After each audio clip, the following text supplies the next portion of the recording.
Usually when we try to evaluate a society or, a culture, there's this expectation of precision. We kind of treat it like engineering. Right, like it's a math problem. Yeah, exactly. You look at a country's GDP, or you measure its infrastructure, you chart its literacy rates, and the economist just points at a graph and says, there it is, that's the health of the nation. It's very quantifiable. It is, it's binary. And frankly, it's really comforting to categorize human progress into neat little spreadsheets. But the moment you step out of the economics department and into the actual reality of human behavior. Right, like what actually makes a community function on a Tuesday morning? Exactly. That spreadsheet is entirely useless. Diagnosing the actual health of a culture, like the soul of a community, requires an entirely different set of tools. It really does. So, okay, let's unpack this. Today, we are taking a deep dive into an essay written in October 2023. It's by an author named Shifeng, and it's titled The Cultural Aspects of the Beauty of Lifechanyuan's Community Life. It's quite a title. It is, and our mission for this deep dive is to explore the sweeping philosophical and really massive sociological claims of a modern utopian community that's known as the second home. Yeah, and to really grasp what this essay is attempting, we have to establish its foundational premise regarding human nature. Right, the core philosophy. Exactly. The author, Shifeng, posits a direct, unbreakable mechanism between the culture a person consumes and the state of their soul. The text frames this as an absolute feedback loop. A feedback loop, meaning? Meaning the argument is that elegant, civilized culture actively breeds cultured, refined souls. And conversely, ugly or barbaric culture manufactures barbaric souls. Right, and then those souls go out into the world and generate more barbaric culture, so it perpetuates the cycle. You've got it perfectly. So it's not just a matter of aesthetic preference, like what books you read or what art you consume on the weekend. No, not at all. The text treats culture as the literal metabolic nourishment of the human soul. I kind of imagine it like looking at a garden. Ooh, I like that analogy. Yeah, so if the soil, which in this case represents the culture, if the soil is toxic, the plants, meaning the people, are going to wither. You don't need to take the soil into a laboratory and run some complex pH test if you can clearly see every leaf on the plant is dying. Right. The withered leaves are the empirical proof of the bad soil. Exactly. And the author actually roots this exact logic in a specific biblical foundation, which is interesting. The text points to the book of Luke, chapter 6, verses 43 and 44. Oh, right. The tree and the fruit. Yes. This is where Christ Jesus states, a good tree cannot produce bad fruit, and a bad tree cannot produce good fruit. It's a very famous metaphor. It is. Yeah. But Shifeng takes this theological metaphor and operationalizes it into a modern sociological test. The essay argues that you don't need to engage in high-minded philosophical debates to determine if a society is civilized. You just bypass the theory entirely. Exactly. You bypass it and observe the fruit. You just look at how the people are living their daily lives. Yeah, you observe the behavior, the speech, the interpersonal dynamics, and just the daily living conditions of a particular group. Right. If those external behaviors are fundamentally good and harmonious, the text claims it is a mathematical certainty that the culture producing them is highly civilized. Okay, but this immediately brings up a pretty big logistical red flag for me. I figured you'd say that. I mean, it is incredibly easy for a philosopher to claim their cultural soil is perfect in theory. My question is, how does this specific community, the second home, actually prove to the outside world that they aren't just a bad tree with, like, painted fruit? That's the million-dollar question. Right. If the proof is in the people, what is their actual demonstration? Well, the author anticipates that exact skepticism. Instead of just offering theory, the essay issues a very provocative, real-world challenge to the reader. And this is a challenge they claim to have already beaten, right? Yeah. Yes. Successfully executed for over a decade. It asks if you could take 100 strangers, pull them from entirely different, often conflicting backgrounds, and have them live together in a state of continuous harmony. When I was reading the breakdown of this 100 Strangers challenge in the source, the logistical nightmare of it really struck me. I mean, the text doesn't just define harmony as a lack of physical violence. No, the bar is set much higher. It specifies living warmly, joyfully, and freely with absolutely zero quarrels, no theft, no complaints, no poverty, and no laziness. And the kicker is that they claim everyone is voluntarily engaging in creative labor without a single administrative command. Wait, really? None at all? No bosses, no shift managers, no compulsory measures, just a completely self-organizing system of perfect cooperation. I have to play the inquisitive skeptic on behalf of you listening. Human nature inherently dictates friction. He usually does, yeah. Yeah. I mean, to understand the sheer weight of that claim, we have to look closely at the demographic melting pot the text describes.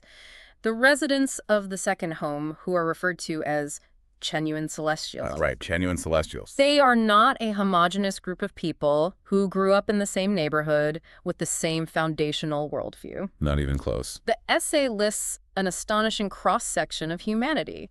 You have Christians, Buddhists, Taoists, Muslims, and Communist Party members all living in the exact same space. It bridges massive economic and educational divides, too. Exactly. You have urban professionals sharing meals with rural farmers, PhD students living alongside people who never even finished elementary school. Massive age gaps. Yeah, you have people in their 80s living alongside 5-year-old children.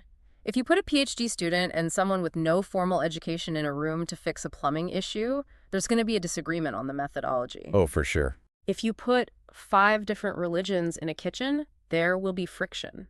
My instinct says a community could only achieve this through draconian rules, extreme vetting, or just the total suppression of individuality. What was fascinating here is that the text points to the total absence of those draconian rules as its core achievement. Right. They claim they haven't suppressed individuality through administrative force.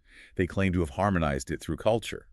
Surviving over a decade of the inevitable trials and tribulations that come with communal living is presented as irrefutable proof of their thesis. So the logic is you just cannot fake or force that level of complex demographic harmony for 10 straight years. Exactly. If the harmony is genuine, the underlying cultural philosophy must be fundamentally superior. Well, if a group genuinely believes they have cracked the code to zero friction human coexistence across every demographic boundary imaginable, they are naturally going to start viewing themselves through a very specific historical lens. Oh, absolutely. A 10-year track record of peace makes you look at the rest of human history and think, wow, we figured out what everyone else missed. Which brings us to the incredibly grand terminology the author uses. They refer to the second home as a paradise on earth and the kingdom of the greatest creator. The essay really doesn't shy away from directly challenging the titans of utopian history. The author specifically calls out Robert Owen's New Harmony Village. I remember studying that. Yeah, for context, Owen was a 19th century industrialist who attempted to build a perfect cooperative society in Indiana.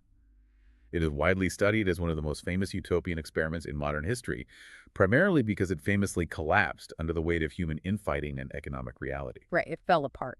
And Shui Feng's text explicitly claims that the second home surpasses Owen's New Harmony experiment by 100-fold. 100-fold. That is an audacious metric. It really is. I mean, to claim you are 100 times more successful than a textbook historical utopia requires a massive redefinition of what a utopia actually is. And the author achieves this by boldly reclaiming and redefining highly charged political terminology. The essay refers to the community as an expression of genuine communism. Okay, that is a heavily loaded term. It is, and the author is hyper-aware of the historical baggage attached to that phrase and includes an explicit caveat.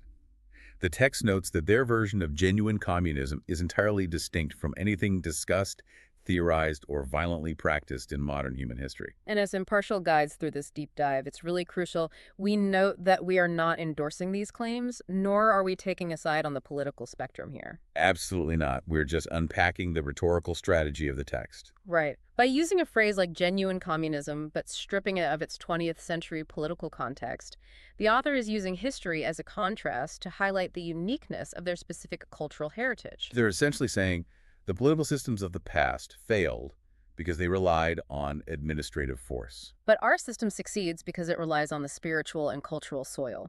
Exactly. It separates their project from earthly politics entirely. But, comparing a modern commune to a 19th century American utopian experiment is still fundamentally an earthbound comparison. True. The text doesn't stay on Earth for very long. No, it doesn't. And here's where it gets really interesting.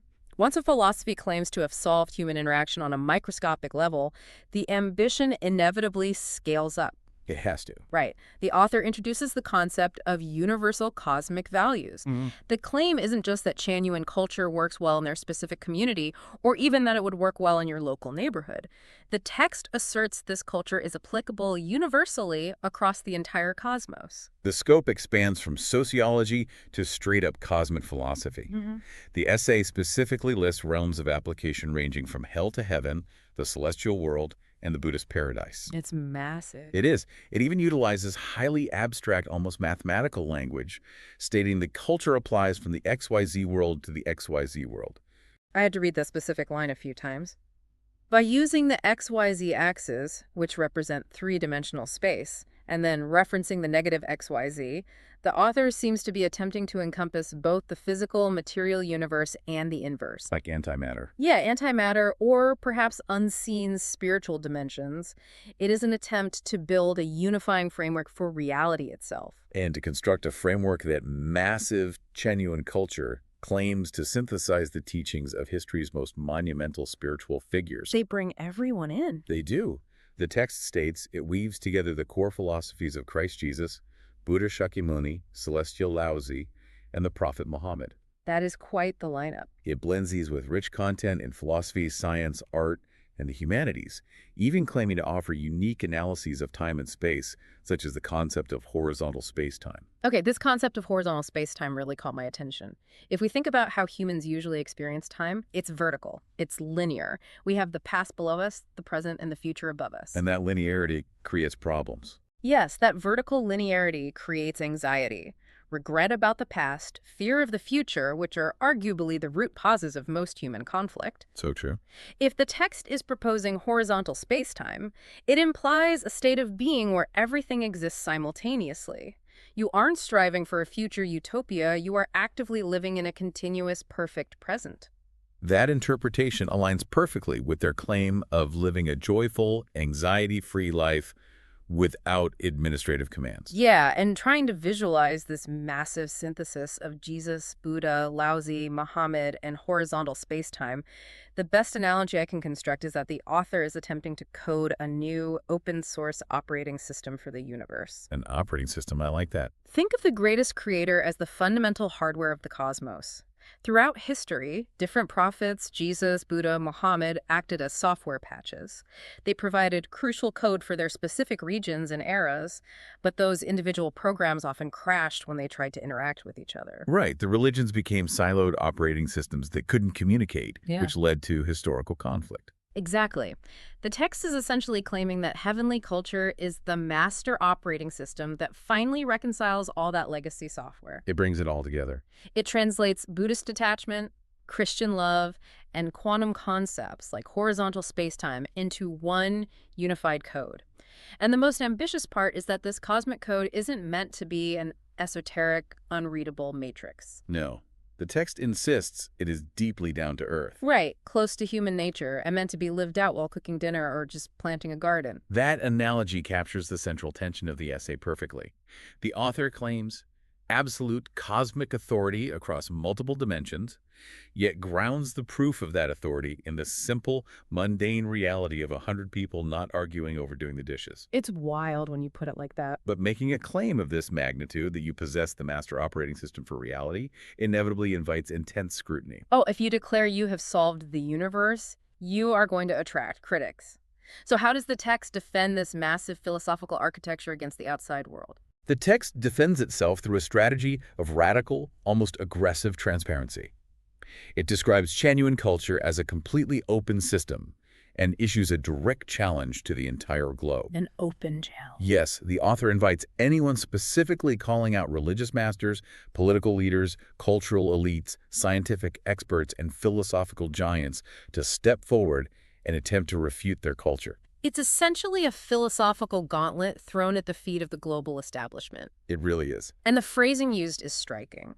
The essay declares that anyone who can successfully overturn Chenyuan culture would be like gods. It is a level of supreme, almost unshakable confidence in their own cultural soil. And that supreme confidence is immediately followed by the most polarizing and absolute ultimatum in the entire text. The author establishes a rigid binary regarding human worth and evolution. Right. The essay states, Unequivocally, that only those who thoroughly understand Shenyuan culture can be considered true civilized people. And the inverse of that statement is the sharp edge of the philosophy. The text asserts that without an understanding of Chanyuan culture, regardless of your earthly achievements, your wealth, or your education, you are fundamentally a primitive person. Just think about the weight of that claim. A Nobel laureate in physics, a world leader who brokers peace treaties, a master artist, if they do not subscribe to this specific cultural operating system, the text categorizes them as primitive. If we connect this to the bigger picture and analyze it impartially as a sociological mechanism, this binary serves a very specific structural purpose. Okay, what do you mean? Well, by framing their own culture as the sole, exclusive gateway to being civilized, the text constructs an impenetrable psychological fortress for its members. It generates intense in-group cohesion. Ah, I see. It creates a clear us versus them dynamic, but frames it as evolved versus unevolved. If you are inside the second home, participating in this culture, you are a celestial living a heavenly life. If the outside world criticizes you, that criticism is entirely invalid because it is coming from primitive minds that simply cannot comprehend the horizontal space-time or the unified cosmic values. Right, it makes the culture theoretically immune to external critique. It elevates their experiment above all other earthly systems, essentially sealing the community off from the perceived toxic soil of mainstream society. It really does. So what does this all mean? Let's just trace the massive arc this deep dive has taken us on. We started with a foundational biblical metaphor, the idea that good culture acts as the soil that breeds good souls. We examined the real-world application of that theory through the 100 Strangers Challenge, where the community claims to have achieved a decade of perfect demographic harmony without any formal rules or administration. And we saw how that localized success gave the author the confidence to redefine massive concepts like utopia and communism, claiming to surpass historical attempts like New Harmony by 100-fold. That confidence then scaled upward into the cosmic realm, presenting a heavenly culture that synthesizes history's major religions and operates across dimensional planes in horizontal spacetime. Finally, culminating in an open challenge to the global elite and the establishment of a stark binary. You are either civilized through their culture, or you are primitive. It is an overwhelming amount of philosophical and sociological territory to cover. And, to fully contextualize the scope of what we have just discussed, there is one final critical detail buried in the conclusion of the source test. Oh, right. The author explicitly outlines that the beauty of life in the second home is actually constructed from several distinct pillars: material, emotional, mental, spiritual, and cultural factors. And the author notes that this specific essay, with all its cosmic claims and religious synthesis, only focus on the cultural aspect. That is genuinely staggering. We just spent this entire deep dive unpacking multiple dimensions, the master operating system of the universe, and the total redefinition of utopian society. And that was just one pillar of their worldview. Just one. It implies there is an equally complex architecture for their material and emotional lives that we haven't even glimpsed. It certainly highlights the sheer density and ambition of the philosophy underlying this community. It does. This exploration gives us incredible insight into the mechanics of utopian thinking. But it also leaves us with a fascinating paradox to consider. Which is? Well, the text issues this open challenge to the world, arguing that their flawless, zero-friction coexistence is the ultimate proof of their superior culture. But an operating system built on the premise of absolute perfection is inherently fragile. That's a great point. If your entire cosmic validity relies on the claim that no one ever quarrels or complains, what happens to the community the day someone finally does? Mainstream society survives because it is built to absorb failure, friction, and human error. Right, it's baked into the system. If a utopian culture has no mechanism for standard human failures, does the entire cosmic architecture shatter over a single argument about doing the dishes? Does isolation create a perfect garden or just a deeply fragile one? Thank you so much for joining us on this deep dive. Keep questioning, keep exploring, and we will catch you next time.